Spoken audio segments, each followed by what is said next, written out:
Halo, berjumpa lagi. Pada kesempatan kali ini saya akan menyampaikan materi tentang etika dan dampak sosial teknologi informasi. Materi pada kali ini sebagai materi terakhir untuk mata kuliah pengantar teknologi informasi, sehingga pembahasan yang akan saya bahas mengenai etika dan dampak teknologi informasi ini ada 3 poin, yaitu saya akan membahas tentang kode etik penggunaan komputer secara profesional, lalu masalah privasi, keamanan, kebenaran, perlindungan dan ancaman yang terjadi ketika membahas tentang undang-undang ITE dan hoax. Nah, untuk itu langsung saja materinya akan langsung saya bahas.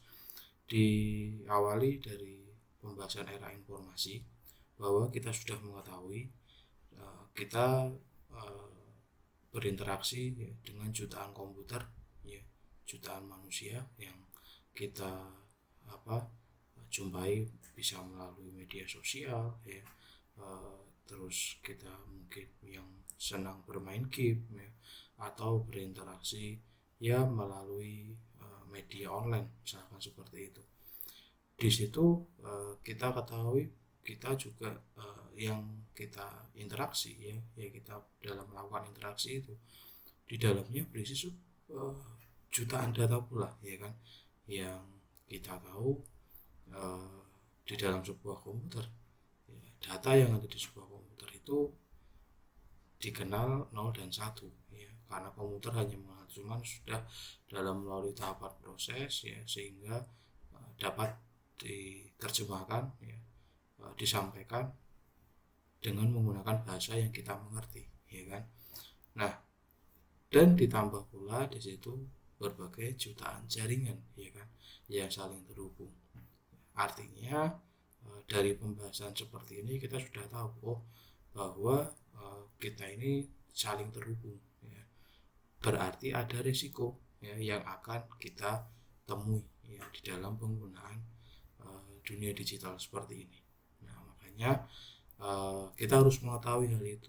Bukan berarti kita mengetahui risiko itu kita menjadi was-was, artinya tidak, artinya kita menutup diri, kita tetap was-was dengan atau menghadapi risiko secara yang wajar, artinya menggunakan media online, terus chatting, terus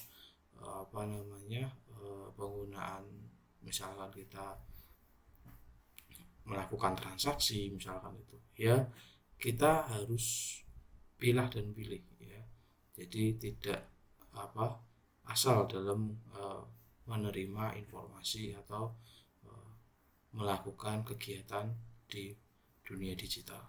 Nah, di sini perlu kita ketahui, komputer hampir semua dapat melakukan apa saja yang mungkin membantu pekerjaan kita.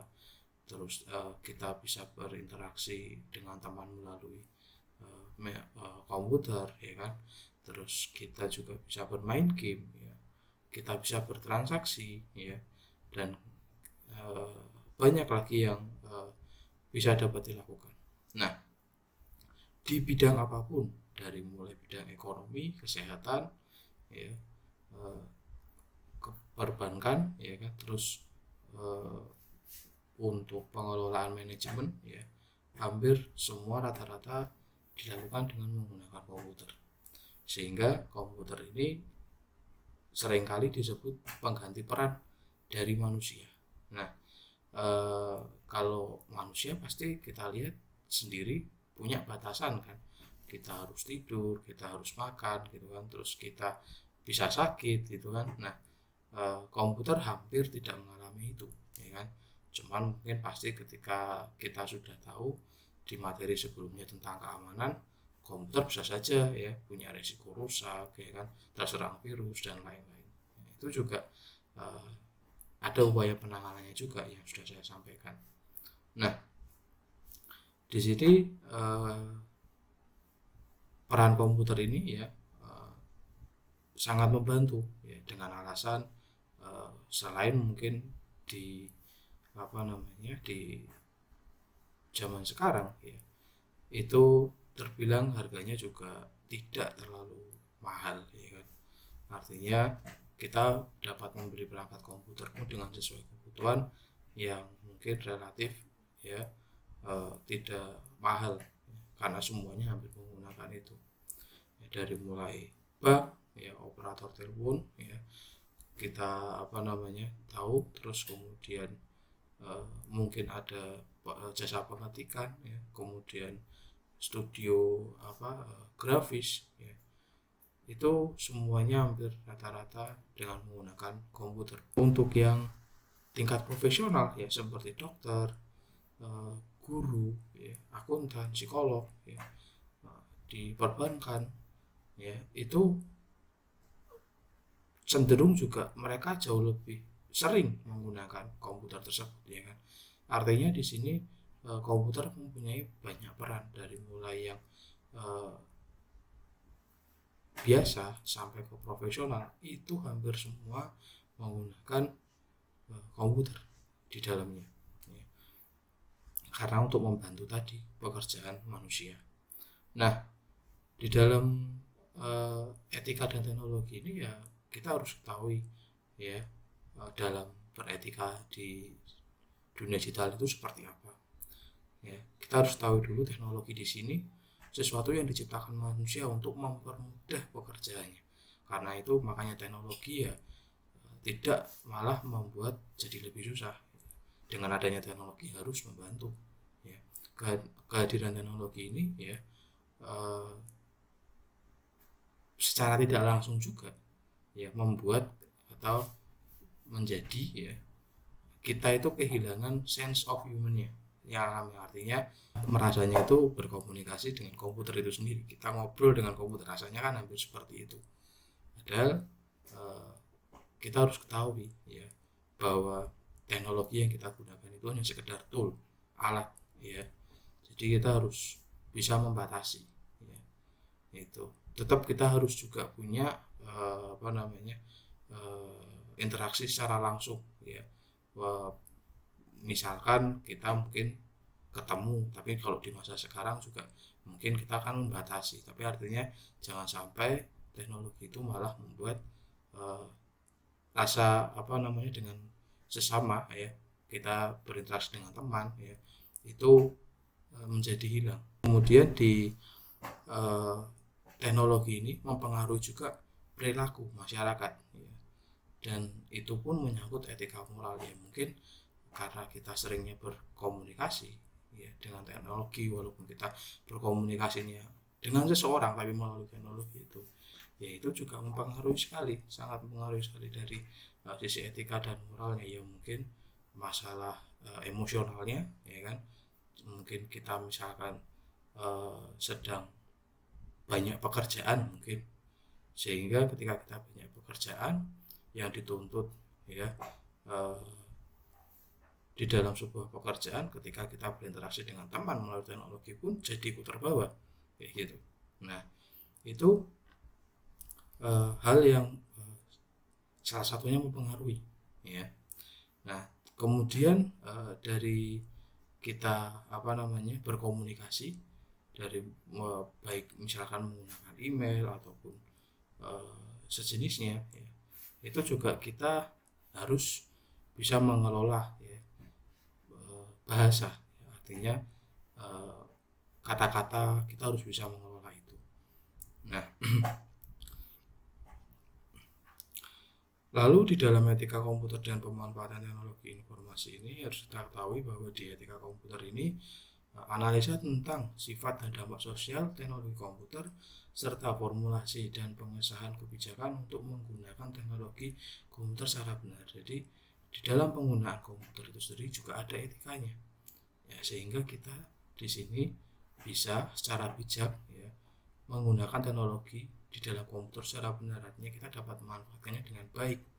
Lalu kalau di etika pemanfaatan teknologi informasi, ini diartikan suatu analisa tentang dampak sosial yang ditimbulkan dalam pemanfaatan teknologi informasi baik itu dampak negatif maupun dampak positif. Jadi kita harus pandai dan pintar menganalisa tentang apa. Misalkan kita melihat berita-berita yang mungkin di media portal berita yang ada di media online, apapun beritanya itu ya, kita juga harus pintar menganalisa apapun beritanya. Misalkan beritanya tentang isu tentang negatif, isu tentang positif, ya kita harus pandai menganalisa tentang dampaknya. Oh, ketika ada berita seperti ini ya nantinya bakal akan menjadi seperti ini, misalkan ya, misalkan berita tentang isu hoax ya, kita tahu mungkin berita itu tidak benar ya, tapi berita itu muncul ya, di media online. Nah, kita harus tahu dampaknya sehingga kita harus bisa membatasi ya, sehingga hal semacam seperti itu tidak terjadi ke kita juga gitu. Sehingga kita tidak mudah dibohongi, tidak mudah ditipu ya. Itu seperti itu. Etika komputer baru digambarkan di tahun 1970-an, yaitu tentang menguji permasalahan etis ya, yang diciptakan. Jadi dampaknya mungkin ya lebih ke sana ya. Lalu di 1980-an ini ya, mengidentifikasi dan meneliti ya dampak-dampak teknologi yang memiliki sifat revolusioner ya. Itu mulai dibahas. Lalu di tahun 90-an itu sudah dimulai ada cabang etika profesional ya. Nah, di isu-isu pokok etika komputer ini terbagi menjadi 5 bagian, yaitu ada kejahatan komputer, cyber etik, e-commerce, pelanggaran haki, ya, serta tanggung jawab profesi. Di mana isu-isu pokok etika komputer ini ya, harus kita cermati dari mulai kejahatan komputer ini, kejahatan yang dilakukan komputer sebagai basis teknologinya. Nah, ini yang paling sering banyak sekali digunakan ya oleh pelaku-pelaku yang ada di kejahatan komputer, mulai menyebarkan virus, penyadap ya, kalau dulu ada di istilah dalam pencurian namanya itu carding ya, terus kemudian ada DOS ya, melumpuhkan komputer si pengguna targetnya ya. Nah, di dalam cyber etik ini memungkinkan pengguna etik semakin meluas, makanya perlu ada cyber etik dan tidak terpetakan, hampir tidak terpetakan karena kita hampir berkomunikasi kemana saja ya kan. Nah, makanya karena banyak jaringannya ya dan tidak teridentifikasi. Bahkan kita pun misalkan mau, biasanya ya yang suka melakukan komentar-komentar ya, baik di media sosial ataupun dimanapun, portal online dan sebagainya, kita juga bisa kan menggunakan sebagai anonimus kayak gitu istilahnya. Nah,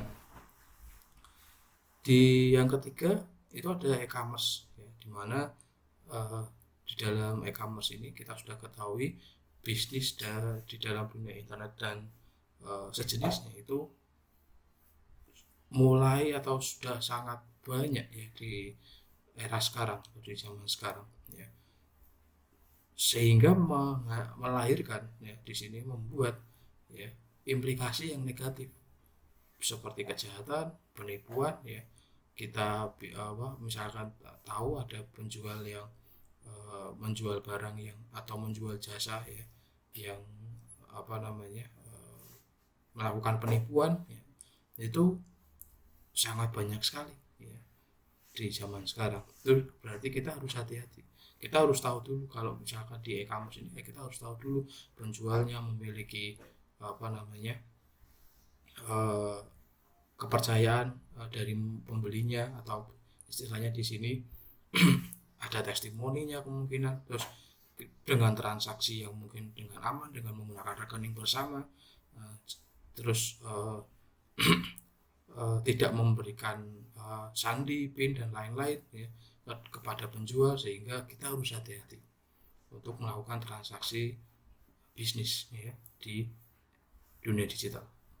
Lalu pelanggaran haki ya, masalah pengakuan hak atas kekayaan intelektual. Jadi adanya pembajakan ya, cracking mengakui bahwa hak karya orang lain itu adalah milik kita misalkan. Nah, itu termasuk pelanggaran haki ya. Jadi maka dari itu yang mungkin ya punya ide, punya gagasan yang sudah dibuat dalam bentuk salah satunya mungkin produk, harus segera didaftarkan ya, menjadi apa namanya legal, supaya ketika kita atau seseorang ya, ada yang mengakui ya, itu ada payung hukumnya ya. Karena kita punya apa namanya lisensinya atau kita punya izinnya, sehingga produk kita atau branding kita ya itu sudah diakui. Lalu di yang kelima ada tanggung jawab profesi ya, sebagai bentuk tanggung jawab moral ya, perlu diciptakan ruang bagi komunitas yang akan saling menghormati ya. Jadi kalau kita tahu ya, misalkan kayak di dokter itu ada namanya ID, Ikatan Dokter Indonesia. Nah itu seperti itu. Jadi di tanggung jawab profesi ini juga ada IPKIN, seperti Ikatan Profesi Komputer dan Informatika, itu seperti itu salah satunya ya. Jadi itu uh, perlu diciptakan seperti itu ya, agar kita dalam berkomunitas ya, melakukan interaksi ya, terus melakukan apa namanya akses ke dunia digital itu juga perlu ada saling menghormati, sehingga nanti misalkan ada masalah atau apapun ya, ada ruang di sana untuk menyelesaikannya. Nah itu mengenai pembahasan tentang etika komputer. Untuk lalu kita membahas ke bagian selanjutnya, yaitu tentang keamanan. Keamanan di sini ada sebuah sistem yang dapat menjaga teknologi ya. Jadi keamanan ini sifatnya lebih ke apa ini ya, menjaga ya, di mana menjaga dari apa? Menjaga ada 3 hal di sini yang dibahas, yaitu dari bencana alam, kegagalan sistem, lalu akses ilegal. Dari keamanan ini ya, ada 5 komponen yang harus kita perhatikan. Ada pencegahan kejahatan komputer, identifikasi dan akses kita, yang ketiga ada enkripsi, yang keempat ada perlindungan perangkat lunak dan data, lalu yang terakhir ada rencana penanggulangan bencana. Jadi komponen keamanan ini yang harus kita perhatikan.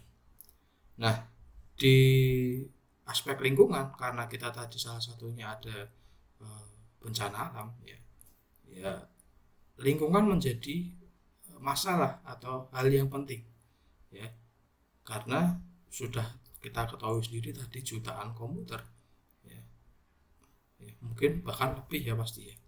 Itu di sini kita lihat ya, penggunaan bahannya ya kan, terus barang yang sudah tidak terpakai itu kita tidak tahu ya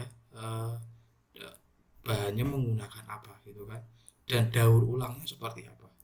Nah kita yang perlu kita ketahui mungkin ketika proses apa namanya penghancuran ya, kita mungkin tahu sering lihat di video itu pasti menyisakan limbah gitu kan. Nah, sehingga lingkungan yang ada di sekitar kita ya sudah pasti menjadi tercemar, dan itu salah satunya juga yang menyebabkan menjadinya bencana alam kayak gitu. Nah jadi kita mungkin harus memikirkan hal itu untuk ke depan ya. Nah yang kita harus ketahui juga bahwa di penggunaan bahan-bahan yang digunakan dalam pembuatan komputer itu dari mulai seperti lead, kadmium, merkuri, kromium, PVC ya, itu hampir pasti mempunyai dampak dan limbah ya yang tidak terurai. Ya, itulah yang mungkin menjadikan salah satunya penyebab ya menjadinya masalah bencana alam tadi dalam pengelolaan limbah yang belum sempurna. Nah selain masalah dari lingkungan tersebut juga ada masalah mental ya. Salah satunya di sini kita bekerja ya, di bawah tekanan sehingga menyebabkan diri kita stres ya, masalah mental di situ ya.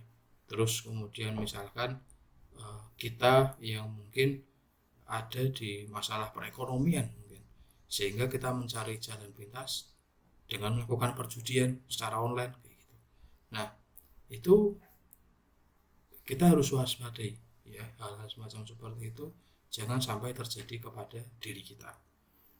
Nah lalu di dalam perlindungan anak juga ada yang sering kita dengar masalah konten pornografi itu juga harus kita membatasi ya. Walaupun yang kita ketahui sekarang anak sudah memegang gadget yang mungkin dari usia 3 tahun ya, kita harus punya security pengamanan di dalamnya ya. Kita harus melakukan kontrol dan pengawasan ya, karena bahkan ada tingkatan usia ya, dimana tingkatan usia itu kita bisa mengontrol penggunaan aksesnya untuk dapat melakukan akses kemana, karena di salah satu produk dari Google ya, itu juga sudah bisa membatasi ya, sehingga konten yang harapan konten yang didapatkan oleh anak itu sesuai dengan kategori umurnya. Dan sebagai orang tua ya juga tetap harus mengawasi dan mengontrol dalam penggunaan gadget atau komputer itu seperti itu. Terus lalu juga ada masalah kemungkinan yang sering terjadi juga ada masalah cyberbullying. Nah itu juga harus kita awasi ya, anak-anak kayak gitu ya, yang mungkin ada di sekitar kita, di lingkungan kita, walaupun mungkin bukan anak ya, atau mungkin saudara ya, masih kita yang mungkin lebih tahu ya, itu harus kita sampaikan ya, mungkin dengan bahasa yang mudah dimengerti ya, sehingga tindak ya kejahatan seperti ini ya, masalah-masalah seperti ini itu tidak terjadi, masalah cyberbullying maupun pelecehan di online.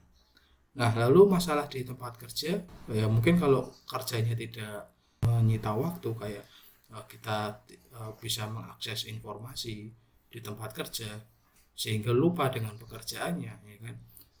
Informasi yang kita dapat sehingga menjadi berlebihan ya, sehingga mengurangi efektivitas waktu di tempat kerja kita.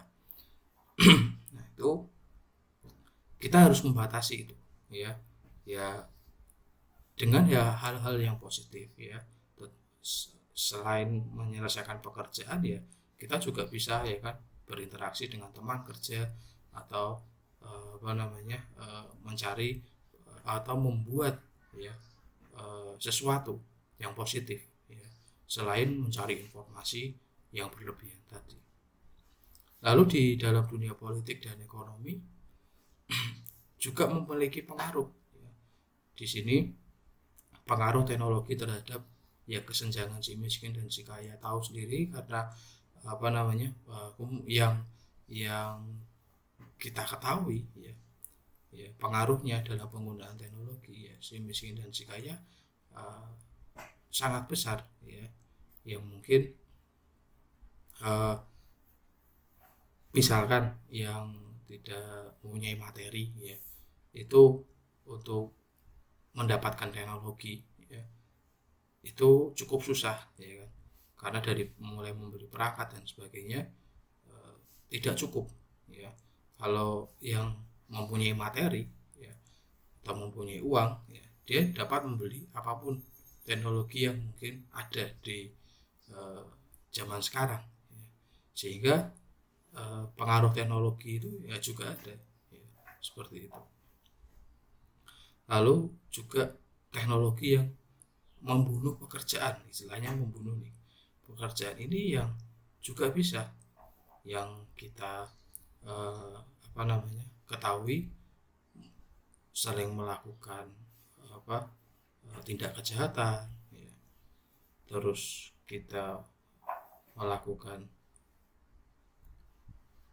bullying ya, lalu kita ini sehingga nanti kita sendiri yang akan mendapatkan balasannya, karena mungkin dari situ kita sehingga jadi kehilangan pekerjaan, kita kehilangan kepercayaan ya. Nah itu harus kita hindari. Terus kemudian dari sisi pemerintahan ya, salah satunya ya kita ketahui ada Kominfo ya, itu yang bertugas mengendalikan akses internet, makanya situs-situs tertentu pun dibatasi, tidak semua diberikan ya. Nah tapi ya ini tadi ketika ditanya dapatkah pemerintah mengendalikan akses internet, artinya dengan mengeblok situs tertentu atau membatasi akses, sebenarnya mungkin sudah dilakukan. Ya cuman itu tadi, karena adanya tindak-tindak kejahatan ya oleh seseorang ya, itu menyebabkan peretasan, bisa melakukan akses secara ilegal. Nah, itu masih sering terjadi ya. Walaupun kita sudah tahu itu ada dan itu ya kita sudah tahu, berarti itu jangan dilakukan. Nah, karena dari pemerintah sendiri sudah membatasi itu ya. Nah, itu mengenai isu politik dan ekonomi. Lalu di etika dan sosial, kita ketahui etika komputer adalah pedoman moral ya, yang mengatur penggunaan komputer dan sistem informasi ya. Di mana etika komputer sering dibahas ya. Yang sering dibahas adalah adanya pencurian perangkat lunak atau pembajakan, adanya hak kekayaan intelektual, penyalahgunaan informasi ya, seperti berita hoax. Jadi etika komputer ini akan berada di lingkungan ya itu tadi yang disampaikan ya. Lalu keakuratan informasi ya, keakuratan informasi di media sosial saat ini menjadi perhatian utama ya, bagi yang melakukan bisnis yang baik di bidang pendidikan siswa dan mahasiswa, lalu yang membutuhkan informasi atau siapapun di dalamnya ya, itu harus kita saring betul-betul ya keakuratan informasinya. Data dan informasi di web tidak selalu benar, kita harus tadi pandai menyaring tadi, karena siapapun bisa mengunggah data, menyampaikan data baik melalui portal online, berita online, media video, berita online yang baik berupa teks maupun video. Itu siapapun dapat melakukan atau mengupload ya mengenai informasi di dalamnya. Nah, pengguna harus hati-hati dalam menggunakan konten dalam web dan media sosial lainnya ya. Kita harus cari dulu kebenarannya, kita harus teliti dulu di mana sumbernya ya, asal web tersebut dan sebagainya. Itu bisa kita lakukan ya.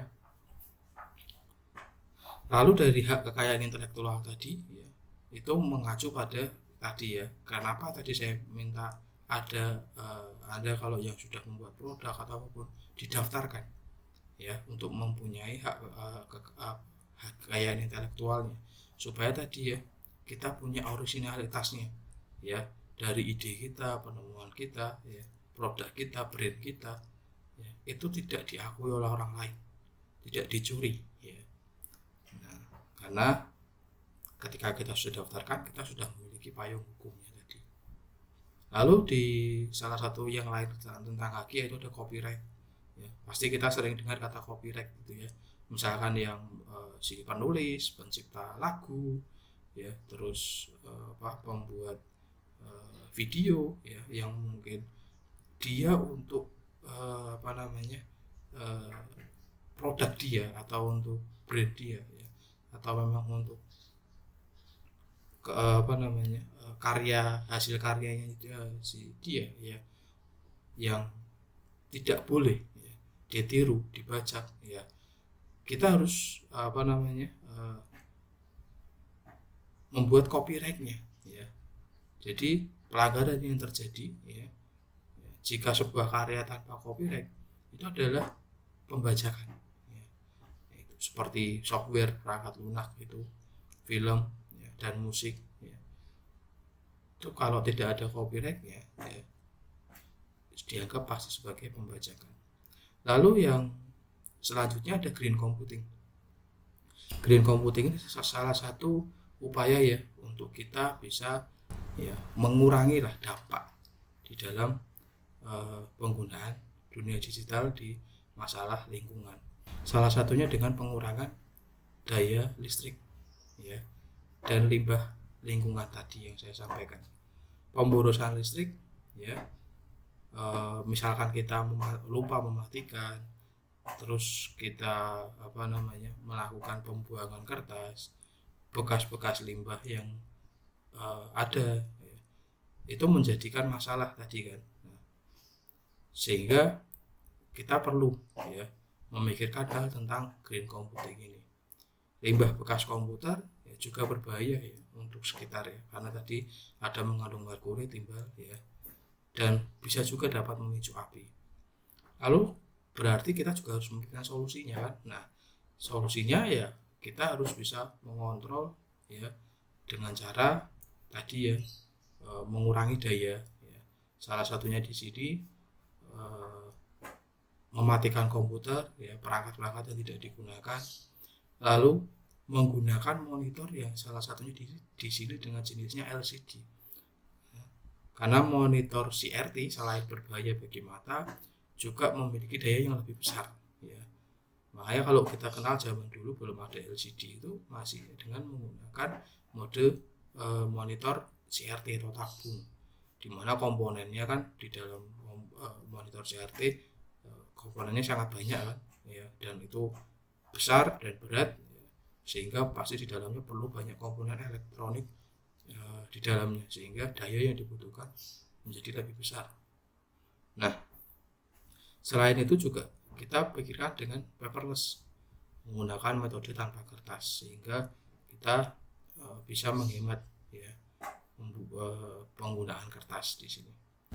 Yang lalu selanjutnya ada masalah privasi.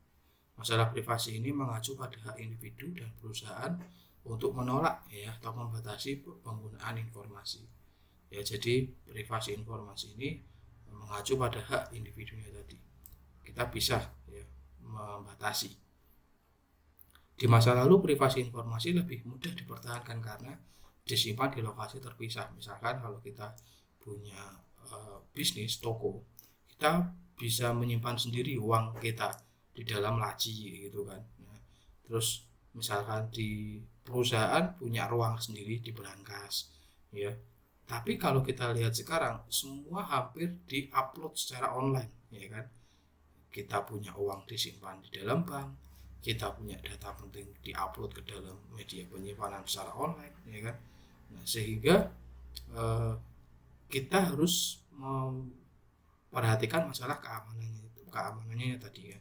Nah, di sini berarti kemungkinannya di dalam kita menyimpan sesuatu secara online tadi, kita harus tahu kelemahannya kan, dampaknya kan.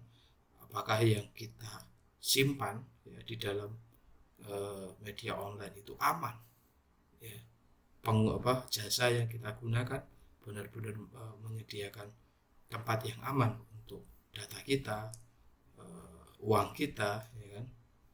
Nah, itu harus kita pikirkan baik-baik.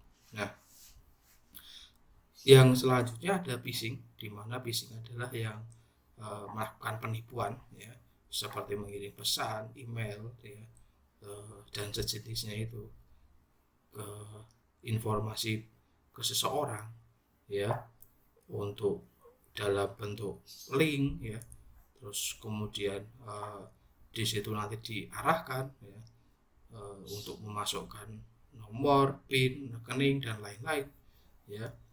Itu salah satu tindak kejahatan yang disebut dengan phishing tadi. Nah, phishing ini salah satunya tadi berupa pesan meminta pengguna untuk membalas dengan tujuan untuk mengisi data yang seharusnya ya tidak diperbolehkan untuk diisi ya, diberikan ke pengguna yang lainnya ya. Ini adalah salah satu contohnya. Nah, yang terakhir di sini ada Undang-Undang ITE dan Hoax, di mana pembahasan yang terakhir ini harus kita ketahui semua yang ada di dalam dunia digital yang kita gunakan itu dilindungi oleh Undang-Undang ITE ya dan Hoax.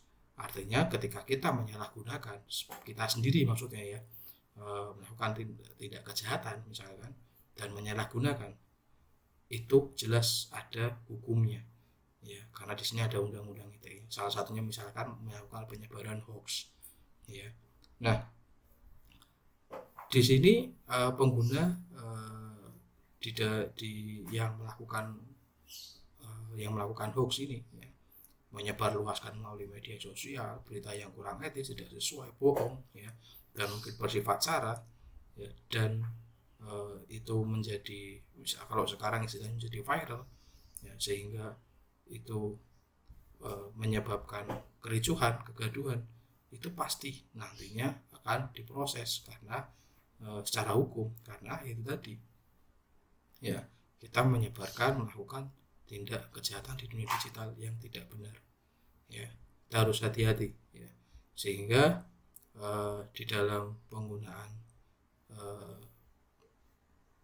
komputer ya di dunia digital secara online kita harus jauh lebih hati-hati, karena maksud dari penggunaan undang-undang kita ini ya pasti sangat baik ya.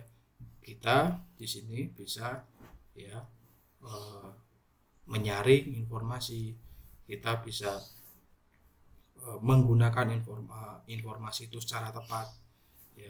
Bahkan kita bisa